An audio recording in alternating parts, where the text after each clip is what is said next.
Good evening, everybody. My name is Jason Meyer, and welcome to Sketch Club. This Thursday night, we're going to be working on two sketches for about 10 minutes each. We put about 5 minutes into these Sunday night just to get started. But if you're brand new and just getting here, no worries. Just jump on in. The water is fine.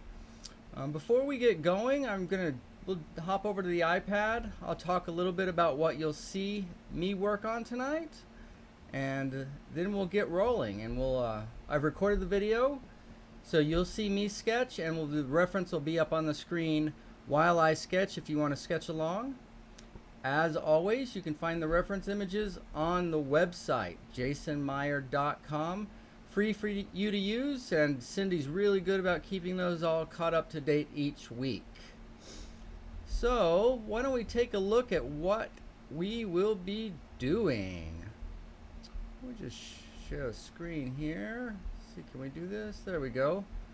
So our first model will be Miss Nye, and we want to look at the direction that the chin is pointing.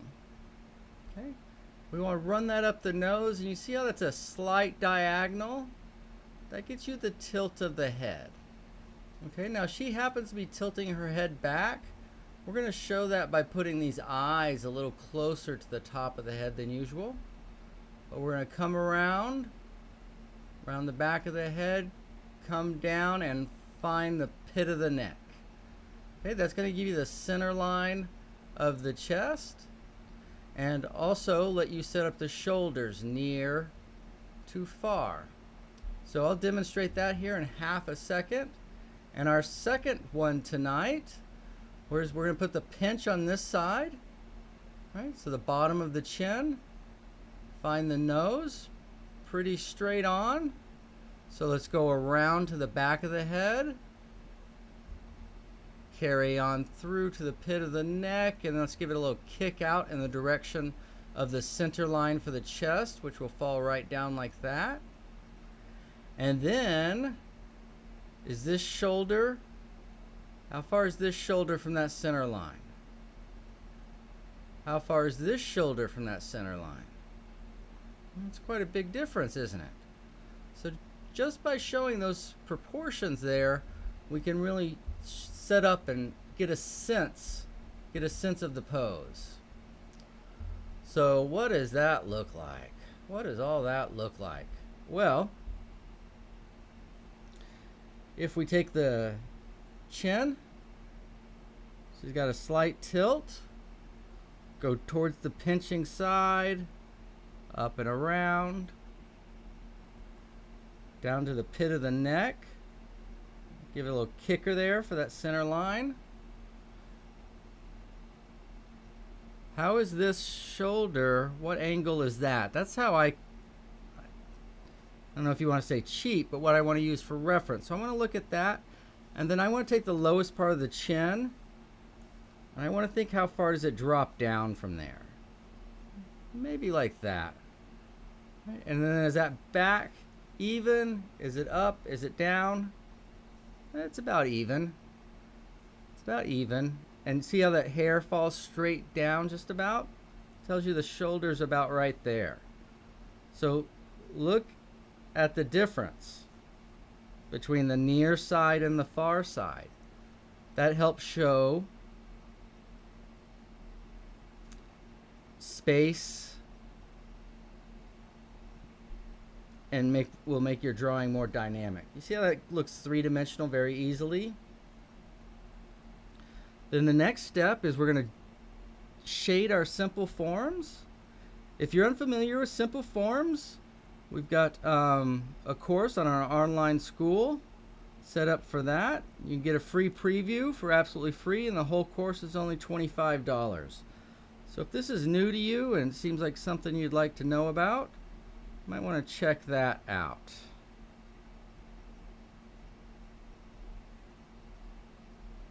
And just like that, you see how we have light and shadow on this three-dimensional surface? And then what we want to do, our little method here, is we're going to make that background somewhere between the light, so it's going to be darker than the light, but lighter than our shadow.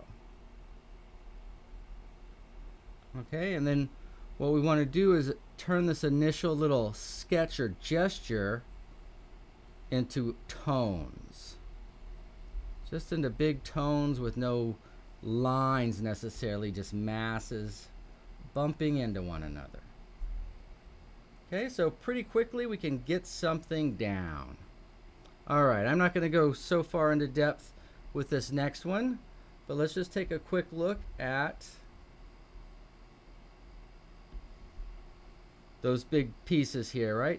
The chin is closer here, so we're going to call this twisting this direction. So we're going to use that as our pinch, excuse me. Let's come down to the pit of the neck, give it a little kicker. Right, again, remember what we were saying with the shoulders versus that shoulder.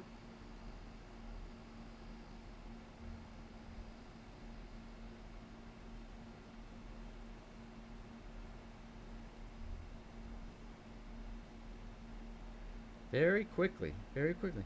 But again, it's hard. It's usually hard for new people to accept the difference between here and that's massive. That's massive. But that's also what makes the drawings dynamic. The poses dynamic is to have them asymmetrical as such. Okay, let's see. Like usual, I've skipped a couple of steps. So we'll go right to that one. And now it's going to be your guys' turn to do some sketching. So if you got your stuff ready to go, Susan's here. She's ready. Excellent. Yes, the reference images can be found on the website. You can find all the information on our new school and the online course I was speaking about there as well. Please make sure to check that out. All right, let's get sketching, everybody.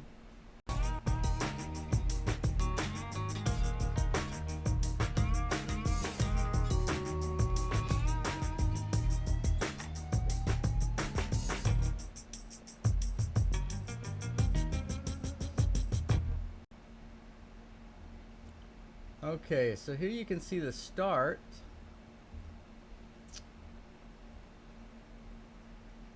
Right, and again, we only worked on that for 5 minutes, which isn't very long.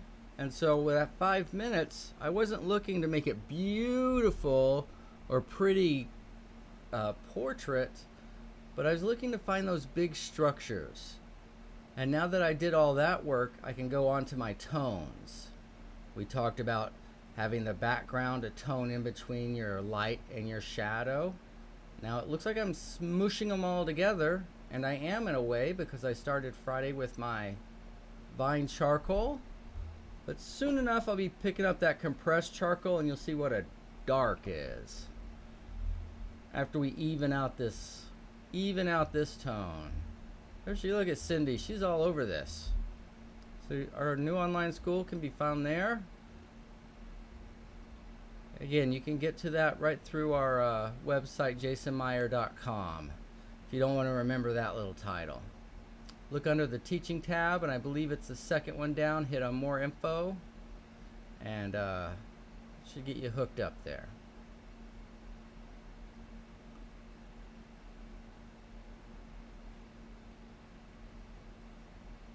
So notice how as I run that tone through the face, it becomes almost like a ghost image.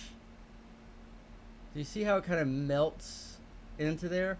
We want that to have that melting ability, but along with that melting ability, we've got to be able to give them some structure.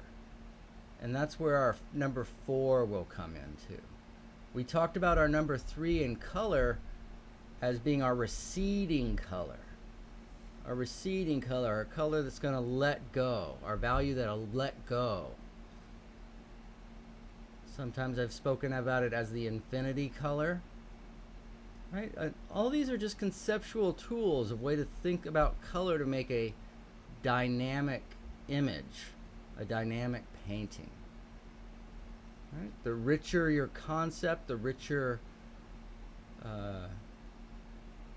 your impetus, right? The richer the painting can be. And that's something that is developed over time. But never fear, the online school is based in the thought of online development, of artist development, excuse me. Right? You can come get the basics, and then if it's something you want to pursue or just a little bit further or as much as you want, you engage with it as you want.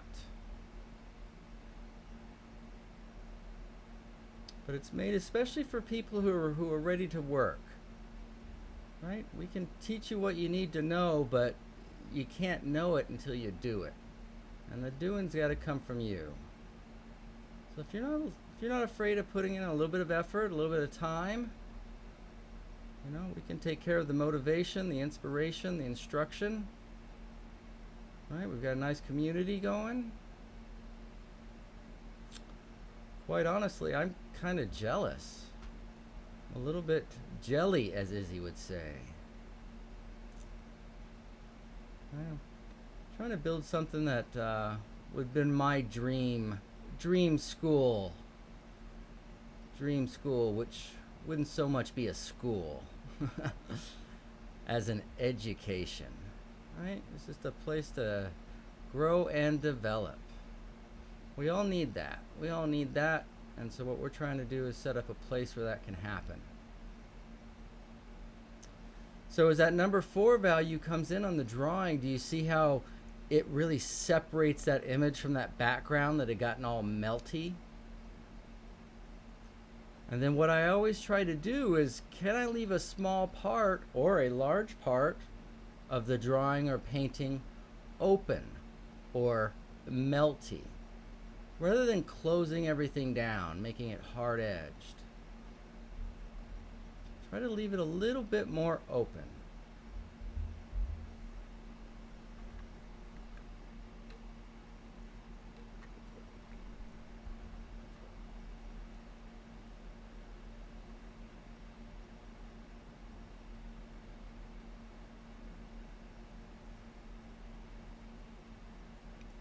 And as I do this, I try to put things into 4 tones.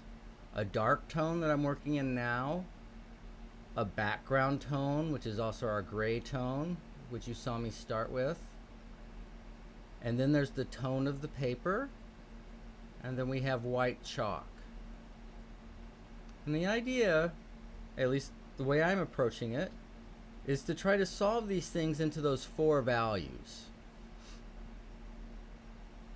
And so you're kind of inventing a puzzle, so to speak. A puzzle with 4 pieces, or 4 kinds of pieces. The darks, grays, the tone of the paper, and white.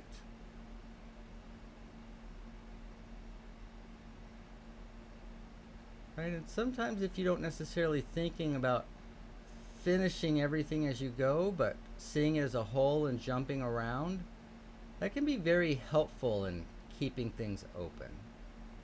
Now that I mentioned keeping things open, I wondered if see if I blow that here. I can't remember if I did that or not. 10 minutes isn't a lot of time either, not especially when you're doing a little portrait or character study. This isn't really much time for a formal portrait. But we want to get the big masses, the mass of the head, the neck, and the shoulders, and see how they're all connected together. What are their connections? My kneaded eraser is what I use to get back to my number 2 value, or the tone of the paper. So I use it just like a drawing instrument, right? Taking away any gray to make it a number 2 value instead of a number 3 value.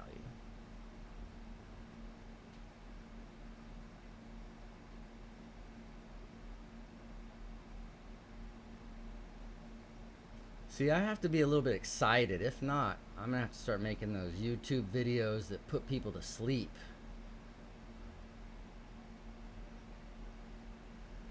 That put people to sleep at night with that monotone. Right? A little variation. But it's hard not to watch. It's hard for me not to watch and get sucked into it. And it's funny, as I watch it, I see things as well. See things as well. But the main point is this medium has to be resolved into a few values. Right? We've chosen 4. You could choose 3. You can choose 2. Right? And we need a few values because that's what makes a painting strong. And this is all work to prepare for paintings. Right? We're thinking in terms of mass. And by working in terms of mass instead of terms of line, so those are 2 different languages, we'll get more impact from the work. Meaning paintings are meant to carry from across the room, where drawings, you know, they're going to be right here.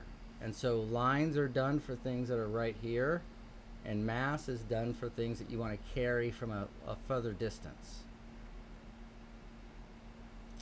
So mass is the language of painting. Right? Because most people don't get close enough to smell the paint. Right? They're seeing it from some distance.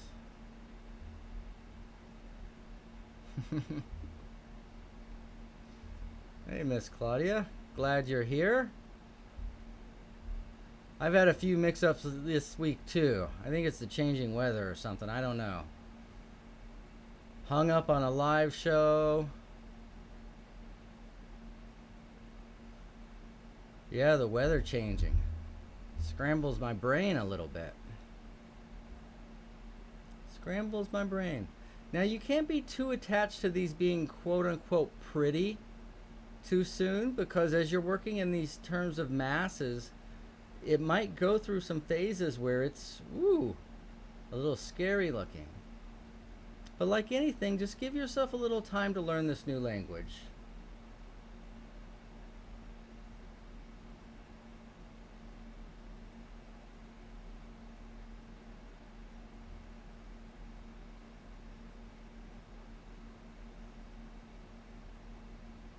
Okay, one of the functions of highlight is if we can keep it in the middle of the form, like the middle of the large form of the head, it really helps to make it feel round. If we get that white on the edge, it's going to make things feel pretty flat. That's just what it does. What it does. Surely that wasn't 10 minutes already. That was 10 minutes already. My goodness, that goes by fast. So if you wanted more time with Miss Nye here, again, the website will have these up available. But for right now, we're going to move on to Miss Spencer. And for any of you guys local, yeah, this is the same Spencer's working down at Art Central. She is a fantastic model. Really knows how to pose and hold a pose. Very professional. So I haven't seen her, but I hear she's back working at Art Central and has quite a different haircut. So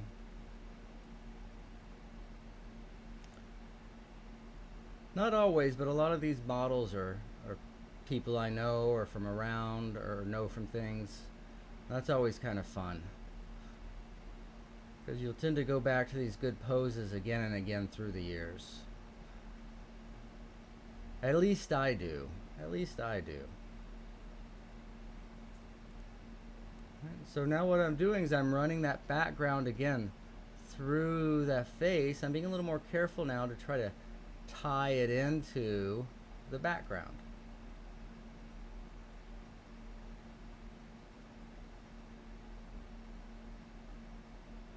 Oh, children. Yeah, children. So look like they are 16 or 20. I even looked up how to do proportions, children. Children are tricky because one is the proportions are off.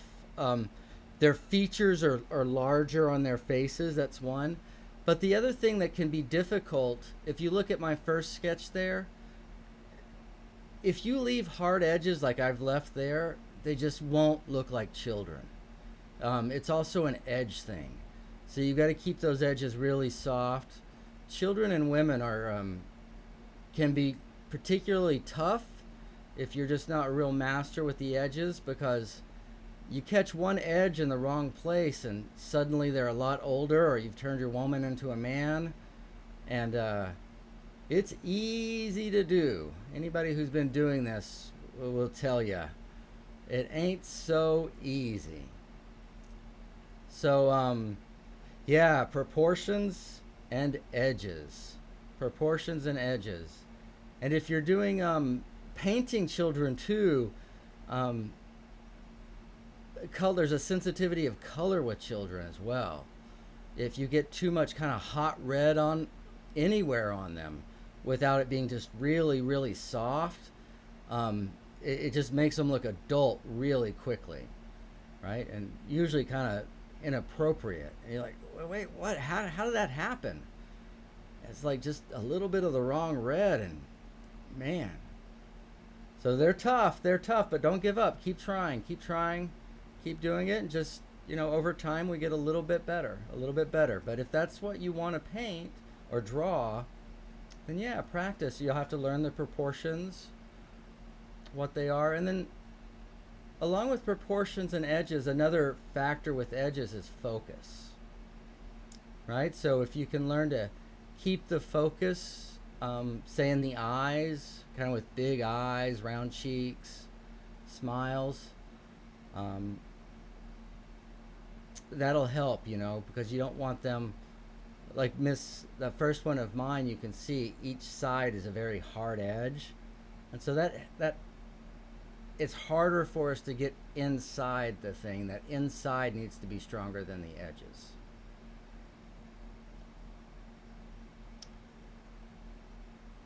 So it's a delicate matter. But one of the things that I fell in love with art, charcoal drawing and painting, is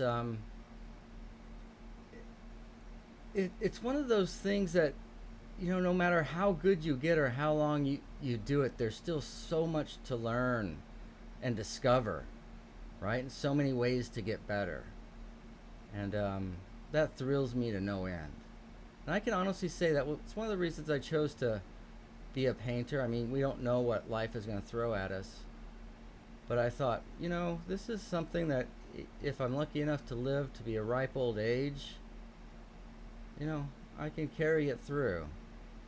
As long as I can hold a paintbrush or a pencil, I should be able to do it.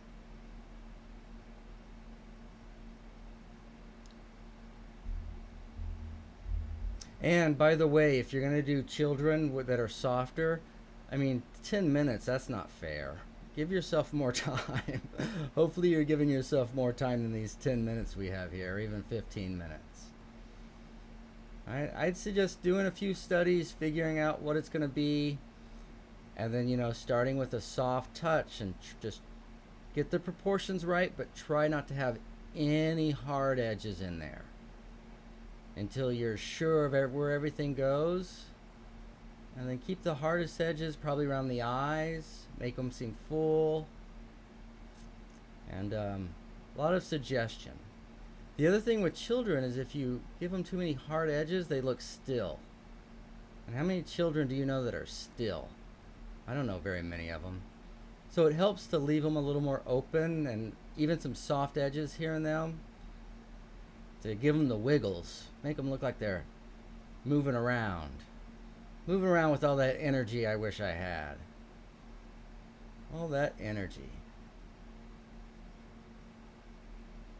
But finish and good and fine, that's what takes a long time, right? So the better you want things to be, plan on spending longer time at them.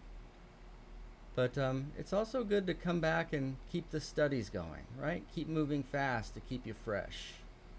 Work out those artistic muscles.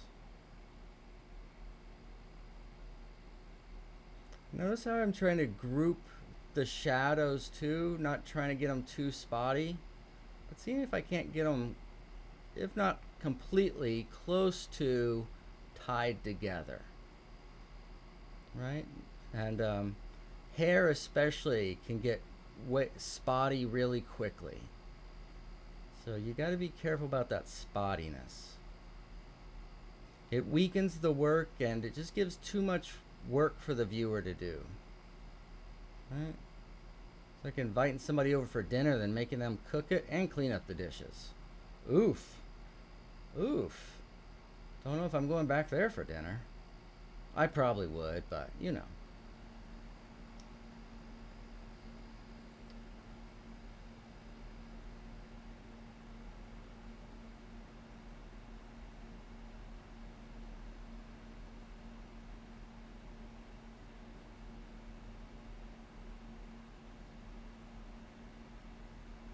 Right, it's good to try to get in the habit of tracking across. What I mean is, like, as I move, I try to feel the dimension of the arm, or move from one side of the rib cage to the other side of the rib cage. And then the necklace or anything like that would just be a tool to help me do that, right? To help me express that near to far. But when we start expressing things as things in themselves, it gets almost impossible to keep the harmony. And the harmony is the important part. The harmony is the important part. Right? She's got such a fashionable jacket on. It's a cool jacket. So we gotta, make sure she's wearing the cool jacket. Got that nice necklace. Her hair's all done up nice. I wouldn't know much about that personally, but I could admire it in others. And it's something that you can indicate in the drawing that would help indicate this particular model or this particular look. Because if you are doing portraits or children, eventually we want them to be specific. We want them to be that kid. But I like to encourage everybody, just get it to be a real three-dimensional, make it feel solid first. Then worry about, okay, let me make it specifically this person. If we get too much into trying to make it specifically the person too soon, our things tend to go flat. They tend to go a little flat. And it's much more fun to draw these in 3-dimension, to track over them, to put them into space. Let air in and around, wafting through.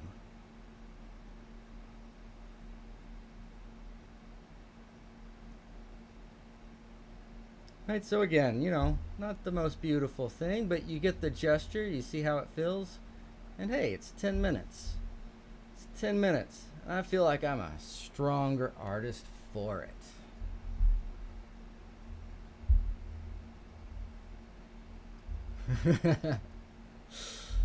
It is hard to pay attention with those two around. Right? With so much beauty sitting right next to you. Huh? Beauty and love. It's hard to focus with so much beauty and love. I agree. All right. Shall we do a little rewind? Everybody getting a chance to wind them up? One more time, I just want to remind you, if you'd like to work on these a little bit longer, you can find those for free on our website and use those reference images. Usually they come down or switched out sometime on Sunday to the next week's stuff.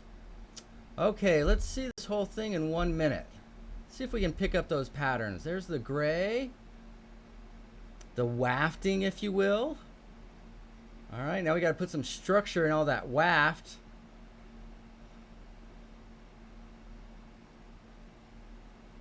All right, and again, you can see these hard edges, and for children, we got to be delicate with this stuff. We got to be delicate. And that's not what you're seeing here. I mean, 10 minutes just isn't that much time.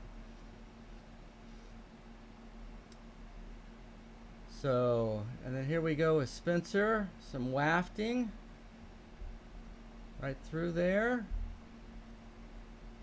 some structure. And again, all this hair is just form, but it's just more complicated, more complex. It all starts with these basic forms. You learn to make these basic forms, see these basic forms, draw them. And yeah, we can bring things to life. Look how that third value sits behind those first two. All right, everybody. Well, it's been a great week at Sketch Club. I really appreciate your attention. I hope you guys had some good times. Thanks, Mary, for popping in. Good luck with those children. Hope you let us know how they go. And that's it for me tonight. We've got class in the morning, 2 sessions, an 8:15 and a 9:45. So make sure to check in. You're welcome to pop in the other section if you want, but just remember, if you do, let the people whose section it is have the microphone and the floor. Okay, then when it's your guys' turn, if they want to pop in, they can let you guys have the floor. All right, you guys are awesome. Thanks so much, and I'll see you in the morning. Bye, everybody.